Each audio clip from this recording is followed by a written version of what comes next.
Muy buenas tardes, bienvenidos al programa Panóptico que realizamos desde los estudios de Pulso Sur en Chetumal, capital del estado de Quintana Roo. Hoy nos acompaña, como en cada emisión, el licenciado en Educación César Moreno Vega. Muy buenas tardes. Muy buenas tardes, Mario, muy buenas tardes, de verdad que hoy son unas tardes como para que uno se sienta con un honor indescriptible. Ya te tocará a ti como conductor estrella de nuestro programa presentar a esta personalidad en cuestión de educación superior en el Estado y que generosamente nos ha brindado un espacio de su muy valioso tiempo para estar con nosotros. Buenas tardes, doctora, también. Y nuestra invitada es la doctora Eliana Cárdenas Méndez. Muy buenas tardes, doctora. Muy buenas tardes, muy contenta de estar aquí con ustedes, apreciando muchísimo la sensibilidad que muestran ustedes sobre el tema que aquí nos convoca, que es el tema de las migraciones internacionales. Gracias. Voy a dar, si me permiten, algunos datos sobre nuestra invitada. La doctora Eliana Cárdenas Méndez es investigadora, es profesora e investigadora de la Universidad de Quintana Roo, miembro del Sistema Nacional de Investigadores, nivel 1, es doctora en antropología, maestra en teoría psicoanalítica y licenciada en etnografía.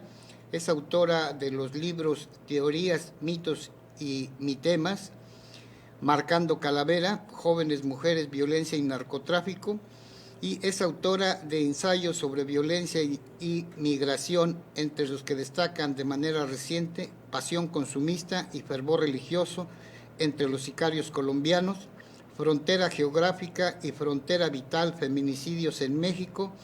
Es asimismo autora del documental Polifonía de la Memoria, dinámicas migratorias de guatemaltecos en el estado de Quintana Roo. Estos datos, lo que acabo de leer, no crean que me los sé de memoria, los copié de los forros de uno de los libros que le editaron a la doctora del libro Dinámicas migratorias de guatemaltecos en el estado de Quintana Roo, de Plaza y Valdés. Así es. De ese tiempo acá ha corrido mucha agua debajo del puente y son muchas más las publicaciones porque pues ese es mi trabajo, hacer investigación. El día de hoy vamos a hablar sobre un asunto y el asunto se dio por la caravana migratoria que vimos en México, hablando de nuestro país, de hondureños que están ahorita ahí en la frontera limítrofe con Estados Unidos de Norteamérica, y platicando con la doctora como especialista en el tema, me dice, pues hay que hablar de un hecho que acaba de ocurrir hace 2 o 3 días en Marrakech. Adelante, doctora. Sí, así es. El tema es una cosa que nos convoca a Mario y a mí. También hemos tenido un conversatorio muy productivo con el doctor Javier Gamboa en alguna ocasión. Entonces, después de ese conversatorio quedaron como muchos puntos en el tintero. Digamos, quedó como sobre la mesa muchísimos interrogantes y entonces a la sazón se realiza el Pacto Mundial sobre Migraciones. Es un pacto global que convoca a los 193 países integrantes de la Organización de las Naciones Unidas. Ahora, hay países que se salieron, que rechazaron pertenecer. ¿Por qué? ¿Y a quién perjudica o quién sale beneficiado con esa salida? Bueno,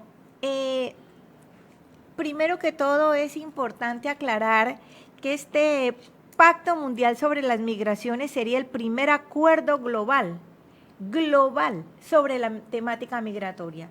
Es ineludible que las migraciones son internacionales, son transfronterizas, entonces no es posible seguir escamoteando el problema y las resonancias del problema, ¿cierto? Entonces, ¿cuál era o cuál es la intención de un proceso que acaba de tener un encuentro muy importante, como bien lo señalaste, en Marruecos?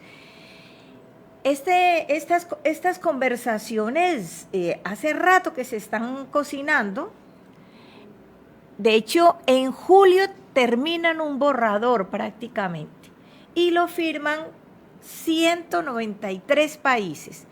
Ahora resulta que se han salido varios países, de hecho no se hicieron presentes en Marruecos, en Marrakech, una de las 4 ciudades imperiales de Marruecos, no se hicieron presentes y dijeron: declinamos, nosotros ya no vamos a firmar.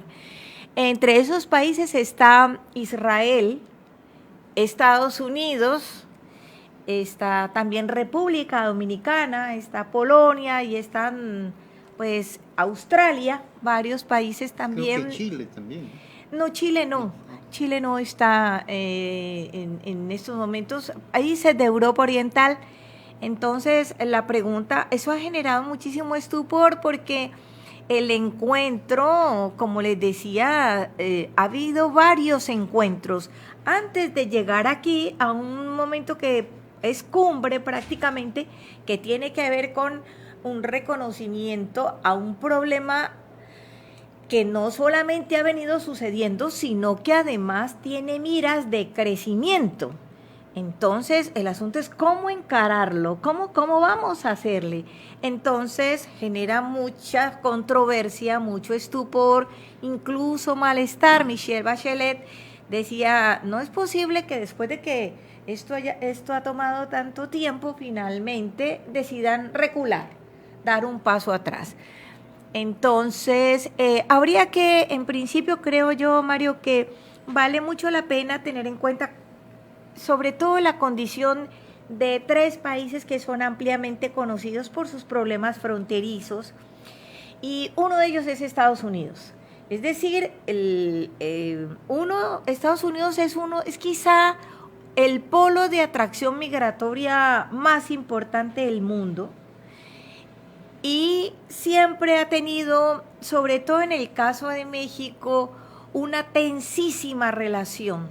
Los dejo entrar, no los dejo entrar, cuando los necesito les abro la puerta, firmo, pero en realidad nunca se ha sentado, aunque ha habido muchísimas iniciativas. Yo creo que la que estuvo como más cerquita de consolidarse fue la que se hizo entre George Bush hijo y Vicente Fox.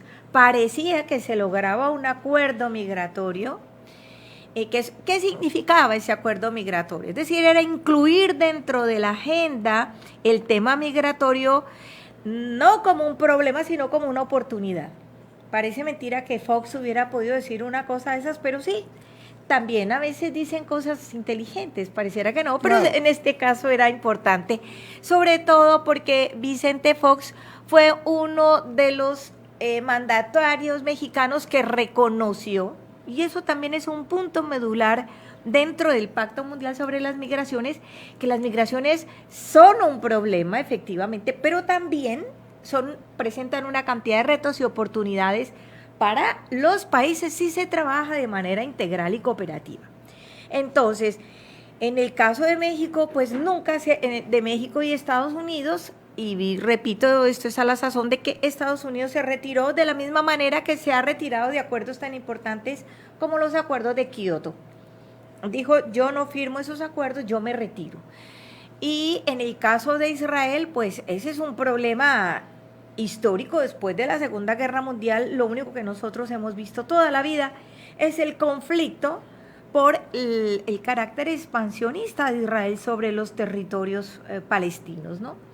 Entonces, este es el país que se retira. Ya vemos también cuál es el país, un país como Estados Unidos que se retira también, y un país como República Dominicana, que uno diría, bueno, República Dominicana es un país de la zona, latinoamericano, que podría estar hermandado por lazos de fraternidad, pero no, porque ellos tienen, en ambos sentidos, tanto los haitianos con los dominicanos, como los dominicanos con los haitianos, tienen un problema limítrofe, allí tienen un problema transfronterizo, y lo que ha pasado después de que prácticamente Haití pierde la mitad del territorio, y lo gana pues un sector blanco, racista, se hace el control del Estado republicano, y a partir de ahí una de las políticas migratorias más terribles en América Latina la tiene República Dominicana con Haití. Es oprobiosa, es completamente inhumana, es de los encuadres normativos, o digamos de las normatividades más violentadoras de los derechos humanos, y tiene que ver con la relación que tienen allí con los haitianos. Entonces, de manera periódica, el último ajuste lo hicieron hace no menos de unos, qué sé yo, unos 8 años, que hicieron un ajuste que incluso le quitaba la ciudadanía a hijos de dominicanos que habían cruzado la frontera, abuelos, y entonces llegaron hasta los nietos, que son dominicanos con todo derecho, y les quitan la nacionalidad. Bueno, entonces esos son los 3 países, digamos, que por citar solamente algunos, y que son como los más cercanos que tenemos aquí. Estos países, junto con otros países, como decía Mario, se han retirado, han decidido no firmar el Pacto Mundial, que tiene muchísimos beneficios, es una gran oportunidad, digamos. Le quiero preguntar precisamente eso. ¿Qué objetivos o qué metas tiene este Pacto Mundial sobre Migraciones? Bueno, en principio ellos reconocen que las migraciones son internacionales. O sea, que el dinamismo poblacional en estos momentos es fundamentalmente internacional. ¿Eso qué quiere decir? ¿Qué significa el cruce de fronteras nacionales? Entonces, son en realidad 2 generales con 23 específicos. O sea, los 2 generales son aprovechar los beneficios de la migración y, por otro lado, proteger a la migración irregular. Eso es básicamente, ante el reconocimiento, de que existen 68 millones de personas que han cruzado fronteras internacionales. 68 millones de personas. Es lo que mencionaba usted en un programa que hicimos fuera, que este número de migrantes da para hacer la población de un país. Pues de uno y de muchísimos países, son 68, eso lo ha dicho la Organización Internacional para las Migraciones en un momento de el conteo, digamos, del censo de los flujos migratorios, llegó a decir, toda esta población que está afuera hace parte, o sea, cabría perfectamente en Australia. Entonces, estamos hablando de cuantiosas cantidades es decir, de una intensa movilidad de población que ha venido cruzando fronteras y pero además que las va a seguir cruzando. En ese sentido, el pacto a mí me parece que tiene muchísimos beneficios, porque ya no es tanto hacer un balance de lo que ha pasado, sino lo que tenemos de cara a la realidad. Porque los problemas estructurales que dan origen a la migración siguen intactos. Es decir, económicos, políticos, y ahora se suma uno que es medular y tiene que ver con el cambio climático. Imagínense. Entonces, frente a esta situación, más que entrar en pánico, que ha sido, digamos, la respuesta de los países en general, yo quisiera recordar lo que pasó con un buque que se llama, por aquí traje el nombre porque me cuesta un poco de trabajo, el nombre del barco se llama Nuestra Madre Loreto. Eso sucedió hace poquito, el tema de Nuestra Madre Loreto, porque se trata de una embarcación, un barco pesquero español que está en aguas del Mediterráneo. Se encuentran con que un bote inflable zozobra en su cara. Y entonces la gente se empieza a ahogar y ellos logran recuperar 12 náufragos, ¿no?, los recuperan y después ¿con qué se encontraron? Con que nadie, ningún puerto en Europa los dejaba atracar, porque traían un cargamento indeseable. Entonces, ¿qué vamos a hacer con toda esta población? Lo que intentan entonces es decir, bueno, nosotros, esto se va a seguir presentando, vamos a tener que seguir enfrentando estas crisis migratorias, pero además que son crisis humanitarias. Hay dos que quisiera recordar, y es la crisis de los refugiados en Europa, que en el 2015 alcanzó el pico más alto, pues, de migrantes procedentes, sobre todo de África, y la caravana las caravanas de migrantes centroamericanos que van rumbo a Estados Unidos. Bueno, doctora, a veces es un tanto cuanto enredado entender ciertas políticas que aplican países como Estados Unidos. Creo que muchísimos ciudadanos sabemos que Estados Unidos es un país que fue fundado a base de migraciones, a base de gente que llegó de diversos países del mundo, sobre todo no las primeras 12 colonias que se fundan con irlandeses, gente venida del Reino Unido, de la Gran Bretaña, y siguieron llegando gente de diversos países a enriquecer esa cultura anglosajona que se apoderó del país, porque hay que reconocer que a los auténticos norteamericanos pues eran las diversas tribus de indígenas, de indios, como se le conoce, apaches, sioux, pieles rojas y demás, que luego los fueron metiendo en concentraciones, ¿no? Y es difícil entender a un país que ahora, sobre todo, ha intensificado el ataque a las migraciones porque presuntamente tienen como primer mandatario a una persona con un complejo altamente xenófobo. Para él lo que no es estadounidense representa ser narcotraficante, ser ratero, ser sinvergüenza, ser flojo, y eso ha provocado incluso que haya habido abusos de poder, abusos en los derechos humanos de las personas que han tenido la necesidad de irse de inmigrantes a los Estados Unidos. Hay que recordar que desde que el hombre aparece sobre la faz de la tierra, siempre ha buscado emigrar hacia zonas donde encuentre mejores estadios económicos, de alimentación, de clima, de diversa índole.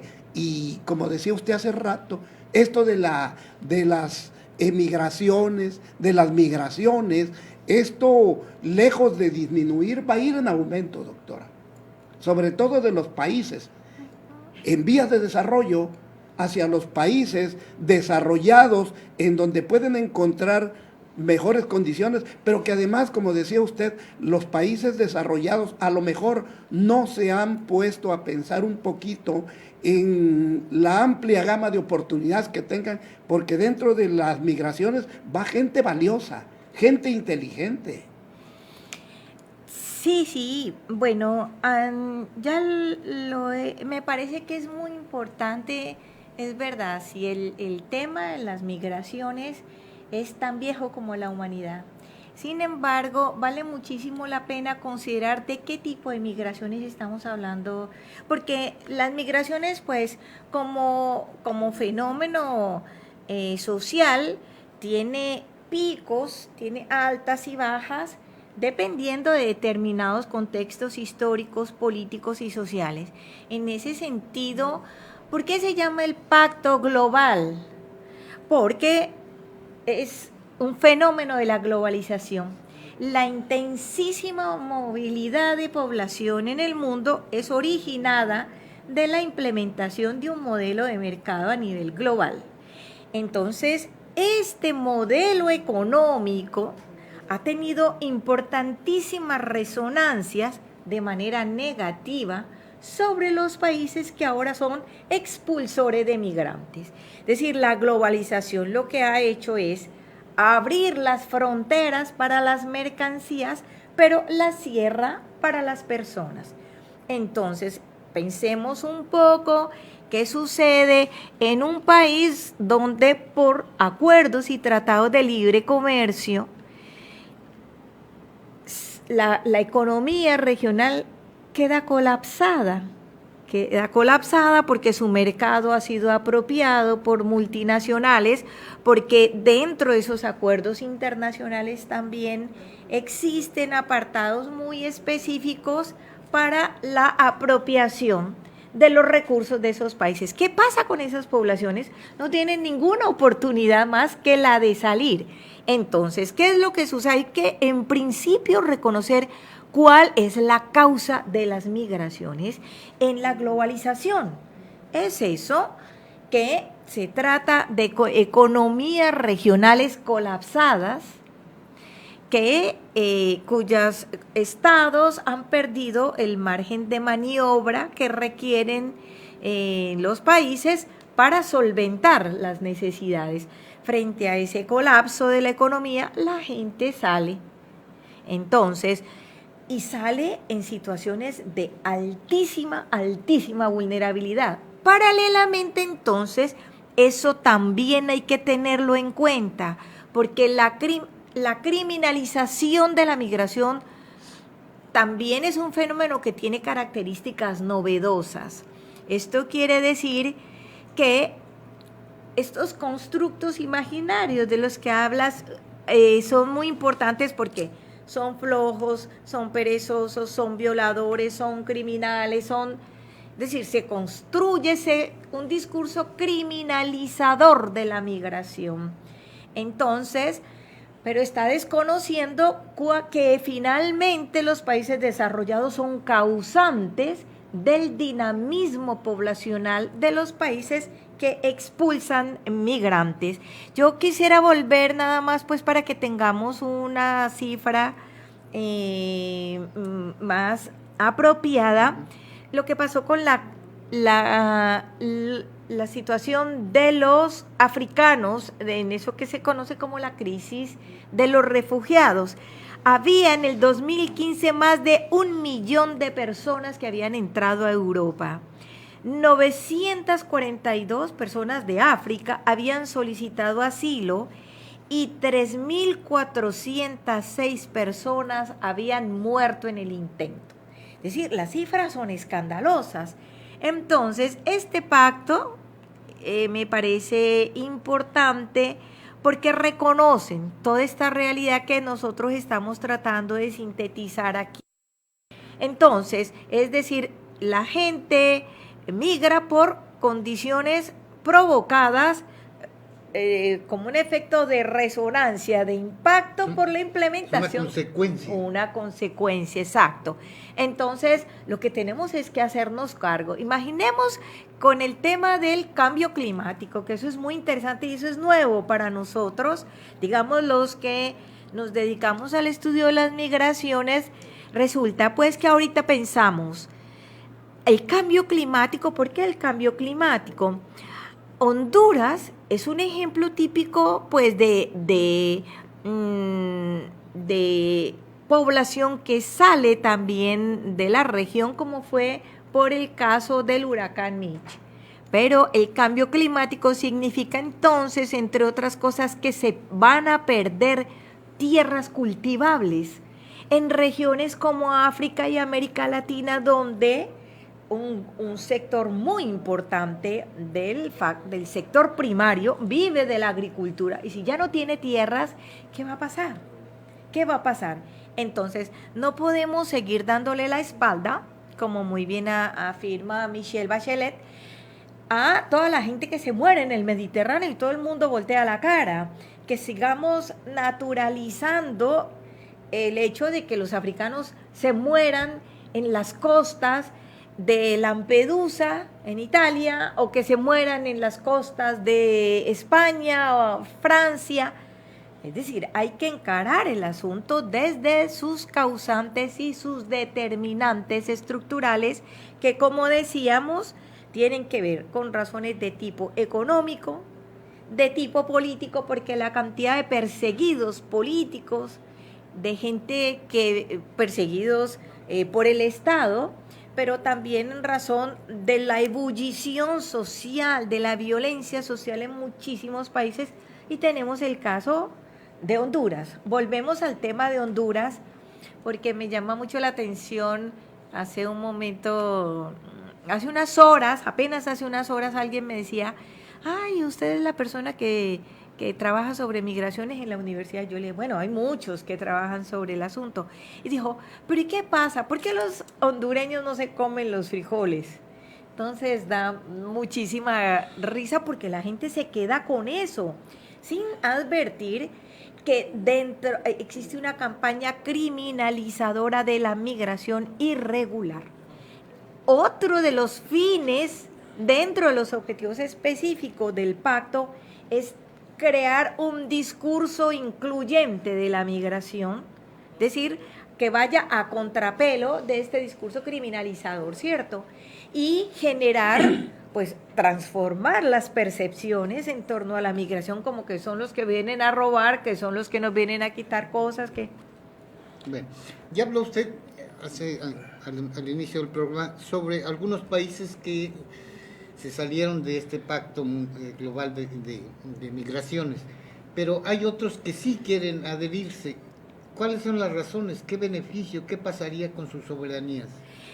Eso es muy importante, porque yo creo que en gran medida lo que ellos, el temor de algunos países, en ese sentido me refiero a países, a los 3 países, pues, para mantenerlos: Israel, Estados Unidos y República Dominicana.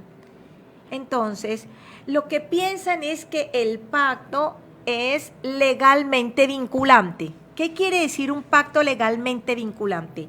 El temor que ellos tienen es que el pacto pudiera convertirse en una entidad o en un marco normativo supraindividual, es decir, que esté por encima del marco normativo de cada país. Eso es falso. O sea, que está Tienen miedo, claro, porque está en juego. Entonces ustedes ahora nos van a decir cómo maniobrar con... No, eso no, en realidad, eso también hay que tener muchísimo cuidado, porque no me sorprendería que en breve empiece a adelantarse una campaña en ese sentido. Quieren crear un marco normativo que esté por encima de nuestra soberanía, de nuestra legalidad. En realidad no. Y los nacionalistas a ultranza, ese axioma es el que nos quieren vender para estar en contra del auxilio que este pacto mundial quisiera extender hacia los migrantes, porque creo que el tratar de ver de mejor manera por los migrantes en el mundo es un principio fundamental de solidaridad humana. Doctora. Sí, sí. Ustedes se pueden imaginar lo que sintieron estos muchachos, estos jóvenes, estos trabajadores del barco español que rescatan a estas personas y que después ya 10 días estuvieron sin poder atracar, porque todo el mundo les decía, entonces, ¿qué hacemos? Ellos lo dijeron, los tiramos al mar, ¿qué vamos a hacer? ¿Qué hacemos? Pero sí es un asunto de ayuda humanitaria, pero sobre todo es un asunto de derechos. Yo en eso quisiera poner el énfasis, porque eso me parece lindo del Pacto Mundial, porque aquí no se trata de hacer filantropía. No es un acto de la Madre Teresa de Calcuta, los países, vamos a ayudar a estos pobrecitos. No, es reconocer en principio que si esos países están como están, tiene que ver con intervenciones de tipo económico y con intervenciones de tipo político, y que por eso estas poblaciones han perdido sus derechos. Entonces, bueno, nos tenemos que hacer cargo, ¿no? Tenemos que acercarnos. ¿Qué va a pasar con eso? Por eso el acuerdo también es integral y de cooperación entre los países. Me imagino, en ese sentido, López Obrador también en su discurso de toma de posesión es sensible a la situación, toda vez que está intentando resolver varios problemas, me parece a mí, salvo pues la mejor opinión de ustedes, identifica este atorón de migrantes. Allí hay africanos, hay haitianos, hay cubanos, hay hondureños, hay salvadoreños. Es decir, tenemos gente de todos los pelajes y todos los pelambres atorados allí, pero tenemos de Michoacán, de Chiapas, de Puebla, de Guerrero, A ver, ahí se hace un calidoscopio cultural al que él está tratando de, me parece, solventar con una medida económica, y como es el tema de una frontera, una zona libre, que sería la zona libre más grande del mundo, que sin duda podría contribuir a insertar laboralmente a la gente, porque también se trata de reconocer el derecho a un trabajo digno, que la gente tenga derecho a un trabajo digno, y que el pacto también cubre a las poblaciones del tráfico y de la trata. Es decir, que si hubiera un pacto regional y mundial, entonces se pueden implementar una serie de dispositivos que sean, en materia de seguridad, que sean conducentes a cuidar de los migrantes y a atacar estos delincuentes que han hecho nicho aprovechando la vulnerabilidad y la restricción. ¿Por qué? ¿Por qué existe el tráfico? ¿Por qué existe la trata? Básicamente porque el problema es creado por la inflexibilidad de las políticas migratorias. Es decir, al no dejarlos entrar, pues entonces se crea este problema. Pero yo creo que para cerrar y redondear un poco la pregunta que me hacías, Mario, yo creo que en principio desmontar esa idea de la pérdida de la soberanía de los países, trabajar de manera integral, reconociendo la dimensión y el volumen y los desafíos que tiene para todos los países el fenómeno en sí, el tema migratorio. Si se trata de manera regular, segura, tiene muchos beneficios, porque todo el mundo ha hablado, y esos son parte de los mitos que es necesario desmontar. Creer que, en principio, que los migrantes vienen a robarle cosas a los nacionales, que los migrantes no generan nada, y que los migrantes, en todo caso, llegado el momento, los únicos que se benefician son los países expulsores de migrantes. Voy por partes.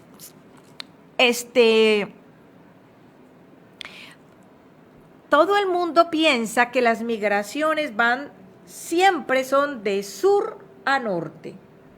Eso es falso. Es verdad que hay un flujo y una corriente muy importante, porque ustedes me podrían decir, pero ¿cómo así? ¿Cómo así que usted dice que no de norte a sur, de sur a norte, si los centroamericanos y los mexicanos van en una corriente que va sur-norte?